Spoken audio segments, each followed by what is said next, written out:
Hi friends, ಎಲ್ಲರೂ ಹೇಗಿದ್ದೀರಾ? ಎಲ್ಲರೂ ಚೆನ್ನಾಗಿದ್ದೀರಾ ಅಂತ ಅಂದ್ಕೊಂಡಿದ್ದೀನಿ. ನಾನು ಕೂಡ ತುಂಬಾ ಚೆನ್ನಾಗಿದ್ದೀನಿ.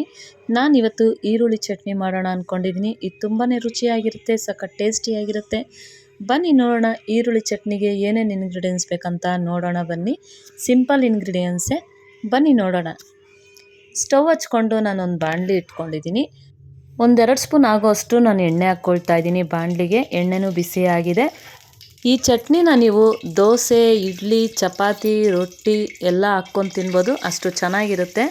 1 ಸ್ಪೂನು ಧನಿಯಾ ಹಾಕ್ಕೊಳ್ತಾ ಇದ್ದೀನಿ, 1 ಸ್ಪೂನು ಕಡಲೆಬೇಳೆ ಹಾಕ್ಕೊಳ್ತೀನಿ, 1 ಸ್ಪೂನು ಉದ್ದಿನಬೇಳೆ ಹಾಕ್ಕೊಳ್ತಾ ಇದ್ದೀನಿ. ಇದೆಲ್ಲ ಹಾಕ್ಕೊಂಡು ಸ್ವಲ್ಪ ಕೆಂಪಗಾಗೋವರೆಗೂ ನಾವು ಫ್ರೈ ಮಾಡ್ಕೊಳ್ಳೋಣ. ಈ ರೀತಿ ಚೆನ್ನಾಗಿ ಫ್ರೈ ಮಾಡ್ಕೊಂಡಿದ್ದಾದಮೇಲೆ ನಾವು ಈರುಳ್ಳಿ ಹಾಕ್ಕೊಳ್ತಾ ಇದ್ದೀನಿ. 5 ಈರುಳ್ಳಿನ ನಾನು ತೊಗೊಂಡಿದ್ದೆ, ಸ್ವಲ್ಪ ದಪ್ಪಗೆ ಕಟ್ ಮಾಡಿ ಇಟ್ಕೊಂಡಿದ್ದೆ. ಇದನ್ನು ಹಾಕ್ಕೊಂಡು ಚೆನ್ನಾಗಿ ಫ್ರೈ ಮಾಡ್ಕೊಳ್ತೀನಿ. ಈ ರೀತಿ ಸ್ವಲ್ಪ ಕೆಂಪಗಾಗೋವರೆಗೂ ನಾವು ಫ್ರೈ ಮಾಡ್ಕೊಳ್ಳೋಣ. ಈರುಳ್ಳಿನ ಸ್ವಲ್ಪ ಹಸಿ ವಾಸನೆ ಎಲ್ಲ ಹೋಗಬೇಕು, ಅಲ್ಲಿವರೆಗೂ ಫ್ರೈ ಮಾಡ್ಕೊಳ್ಳೋಣ. ಬ್ಯಾಡಗಿ ಮೆಣಸಿನ್ಕಾಯಿ 5 ಹಾಕ್ಕೊಂಡಿದ್ದೀನಿ, ಇದನ್ನು ಹಾಕ್ಕೊಂಡು ಫ್ರೈ ಮಾಡ್ಕೊಳ್ತೀನಿ. ಗುಂಟೂರು ಮೆಣಸಿನ್ಕಾಯಿ 3 ಹಾಕ್ಕೊಳ್ತಾ ಇದ್ದೀನಿ. ನಿಮಗೆ ಖಾರ ನೋಡ್ಕೊಂಡು ಹಾಕ್ಕೊಳ್ಳಿ ಫ್ರೆಂಡ್ಸ್, ನಿಮ್ಗೆ ಎಷ್ಟು ಬೇಕೋ ಅಷ್ಟು ಖಾರ ಹಾಕ್ಕೊಳ್ಳಿ. ಇದೆಲ್ಲ ಹಾಕ್ಕೊಂಡು ನಾನು ಫ್ರೈ ಮಾಡ್ಕೊಳ್ತೀನಿ. 1 ಗಡ್ಡೆ ಬೆಳ್ಳುಳ್ಳಿ ಹಾಕ್ಕೊಳ್ತಾ ಇದ್ದೀನಿ. ಬೆಳ್ಳುಳ್ಳಿ ಸಿಪ್ಪೆಲ್ಲ ತೆಗೆದಿಟ್ಕೊಂಡಿದ್ದೆ, ಅದನ್ನು ಹಾಕ್ಕೊಂಡು ಚೆನ್ನಾಗಿ ಫ್ರೈ ಮಾಡ್ಕೊಳ್ತೀನಿ. ಎಲ್ಲ ಚೆನ್ನಾಗಿ ಫ್ರೈ ಆಗಿದ್ದಾದಮೇಲೆ 1 ನಿಂಬೆಹಣ್ಣು ಗಾತ್ರ ನಾನು ಹುಣಸೆಹಣ್ಣು ಹಾಕ್ಕೊಳ್ತಾ ಇದ್ದೀನಿ.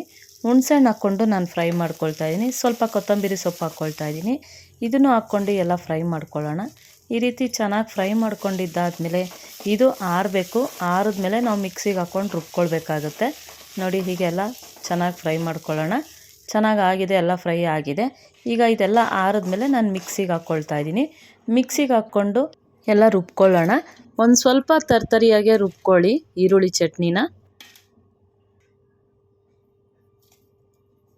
ರುಚಿಗೆ ತಕ್ಕಷ್ಟು ಉಪ್ಪು ಹಾಕ್ಕೊಳ್ತಾ ಇದ್ದೀನಿ. ಒಂದು ಸ್ವಲ್ಪ ನೀರು ಹಾಕ್ಕೊಂಡು ರುಬ್ಕೊಳ್ತೀನಿ. ಈಗ ಈರುಳ್ಳಿ ಚಟ್ನಿ ರುಬ್ಕೊಂಡಿತ್ತಾಯಿತು. ಇವಾಗ ಇದಕ್ಕೆ ಒಗ್ಗರಣೆ ಹಾಕ್ಕೊಳ್ಳೋಣ. ಈಗ ಈ ಚಟ್ನಿನ ನಾವು ಒಂದು ಪಾತ್ರೆಗೆ ಹಾಕ್ಕೊಳ್ಳೋಣ. ನಾವು ಒಗ್ಗರಣೆ ಮಾಡ್ಕೊಳ್ಳೋಣ. ಇದಕ್ಕೆ ಎಲ್ಲ ಹಾಕ್ಕೊಂಡಿತ್ತಾಯಿತು ಚಟ್ನಿ ಎಲ್ಲ. ಈಗ ಒಗ್ಗರಣೆ ಮಾಡ್ಕೊಳ್ಳೋಣ. ಸ್ಟವ್ ಹಚ್ಕೊಂಡು ನಾನು ಪ್ಯಾನ್ ಇಟ್ಕೊಂಡಿದ್ದೀನಿ. ಇದಕ್ಕೆ 3 ಸ್ಪೂನ್ ಆಗೋಷ್ಟು ನಾನು ಎಣ್ಣೆ ಹಾಕ್ಕೊಳ್ತಾ ಇದ್ದೀನಿ. ಎಣ್ಣೆ ಸ್ವಲ್ಪ ಬಿಸಿ ಆಗಬೇಕು. 1 ಸ್ಪೂನು ಸಾಸಿವೆ ಹಾಕ್ಕೊಳ್ತಾ ಇದ್ದೀನಿ. ಅರ್ಧ ಸ್ಪೂನು ಜೀರಿಗೆ ಹಾಕ್ಕೊಳ್ತಾ ಇದ್ದೀನಿ. ನೀವು ರುಬ್ಬಕ್ಕೆ ಬೇಕಿದ್ರೂ ಜೀರಿಗೆ ಮೆಣಸು ಹಾಕ್ಕೊಳ್ಬೋದು, ಇಲ್ಲಾಂದರೆ ಸ್ಕಿಪ್ ಮಾಡ್ಕೊಳ್ಬೋದು, ಚೆನ್ನಾಗಿರುತ್ತೆ. 1 ಬ್ಯಾಡಗಿ ಮೆಣಸಿನ್ಕಾಯಿ ಕಟ್ ಮಾಡಿ ಹಾಕ್ಕೊಳ್ತಾ ಇದ್ದೀನಿ. ಸ್ವಲ್ಪ ಕರ್ಬೇವಿನ ಸೊಪ್ಪು ಹಾಕ್ಕೊಳ್ತಾ ಇದ್ದೀನಿ. ಇದೆಲ್ಲ ಹಾಕ್ಕೊಂಡು ಫ್ರೈ ಆಗಿದ್ದಾದಮೇಲೆ ಈರುಳ್ಳಿ ಚಟ್ನಿಗೆ ಈ ಒಗ್ಗರಣೆನ ಮಿಕ್ಸ್ ಮಾಡ್ಕೊಳ್ಳೋಣ. ಹೀಗೆಲ್ಲ ಆಯಿತು. ಈಗ ಚಟ್ನಿಗೆ ಮಿಕ್ಸ್ ಮಾಡ್ಕೊಳ್ಳೋಣ ಒಗ್ಗರಣೆನ. ನೋಡಿ ಫ್ರೆಂಡ್ಸ್, ಇವಾಗ ಈರುಳ್ಳಿ ಚಟ್ನಿ ರೆಡಿಯಾಗಿದೆ. ನೀವು ಟ್ರೈ ಮಾಡಿ ಫ್ರೆಂಡ್ಸ್, ನಾನು ಹೇಗೆ ಮಾಡಿದ್ದೀನಿ ಅಂತ ಕಮೆಂಟಾಗಿ ಹೇಳಿ.